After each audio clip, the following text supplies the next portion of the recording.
Ayun, dahil sa maraming order nga ng aking misis sa ngayon, ay eto na nga at tinimplahan na niya itong kanyang pa-order na lumpiang Shanghai na kung saan ito ang mga rekado na kanyang ginagamit. At ito nga't inabutan ko nagagayat na rin sibu ng bawang.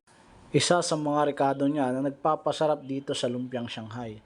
Lalo na mga idol kung lalagyan pa nitong oyster sauce. Alam niyo naman ang oyster sauce gamit kung saan saan. Kaya isa sa nagpapalasa rin dito sa kanyang lumpiang Shanghai.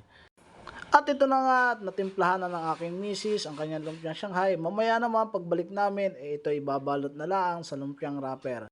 At dahil nga pagkatapos magtimpla ng aking misis, ay nagyakag itong lumabas at kain daw kami din sa Chowking. Ay alam niyo naman, pag libre ay sama lang ang daddy. Daddy! At ito na nga, at andito kami sa loob ng Chowking. Ito nga at itong aking nasa kanang busy. At nagreklamo nga rin ang kanyang cellphone daw ay nagahang. At ito namang aking tutoy na bunso. Kanina anong behave? Asos, nung makakahawakan itong martilyong lobo. Nako, nag-umpisa na maglikot at ito nganit nang hingi ng tubig. At ito na nga mga idol, ay nakita na naman itong aking bunso rin nagatinda ng lobo. Ay sabi ko, ay ano na, bakit ba nga nagpakita pa ere? Ito nga ni, ay nagligalig na kanina nung makita yan. At ito nga binilhan ko na nitong martilyong lobo. Ay pilit pa rin ako napabili. At gusto daw yung plano. Ay gusto wa rin magpiloto talaga nga ni rin aking bunso. Eh sabi ko, kumain na lang tayo, mamaya paglabas natin tayo mabili uli. Ito na nga mga idol at dumating na itong in-order ng aking misis. At isa nga ni kami, parehas lang kami itong chowpan. At itong aking naman ate ay pumayag na hindi chicken yung kanyang kainin. Ay sabi ko na nga ni baga.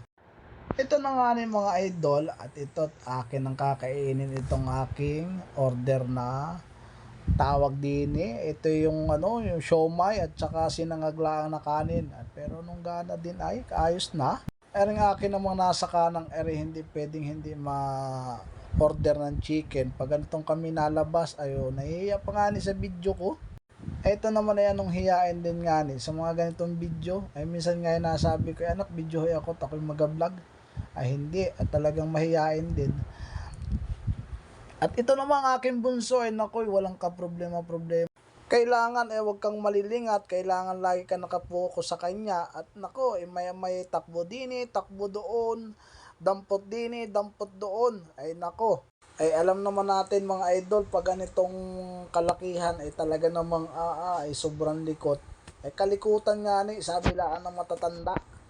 Pagkatapos nga ni namin kumain, naglakad na kami papunta doon sa abilhan ng cellphone na rin aking panganay. At todo nga ning reklamo na puro hang na laang at kayong kanya nga ning cellphone ay old model laang naman nyo. Kaya pinapili ko nula anong kayang bayaran at wag yung mahal. Ito nga at sa sobrang tagal pumili, rin na nga ni nakatulog ang aking bunso.